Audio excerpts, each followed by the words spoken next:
Selamat malam teman-teman. Di video kali ini bukan di dapur ya teman-teman. Aku bakal berkolaborasi bersama suami mengenai mesin. Dimana di video ini kita akan membahas tentang motor berasap. Apa aja yang harus diperbaiki dan juga kenapa si mesin bisa berasap. Ikuti terus ya video aku.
pistonnya.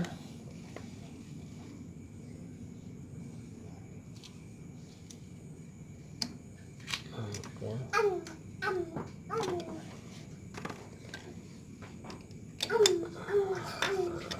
Apa itu? Nah, ini pin pistonnya. Jadi kenapa dia berasap motornya, dimana di sini kita ketahui jika pistonnya ini kiausannya normal ya, jadi nggak begitu terlalu parah, hanya saja ring olinya udah mati dia, jadi kita harus ganti pistonnya, juga harus diganti walaupun masih belum begitu parah sama ring-ringnya. Jadi kita pun membubutnya. Nah, membubutnya ini juga di naik oversize. Masih mau dibubut ini ya bang?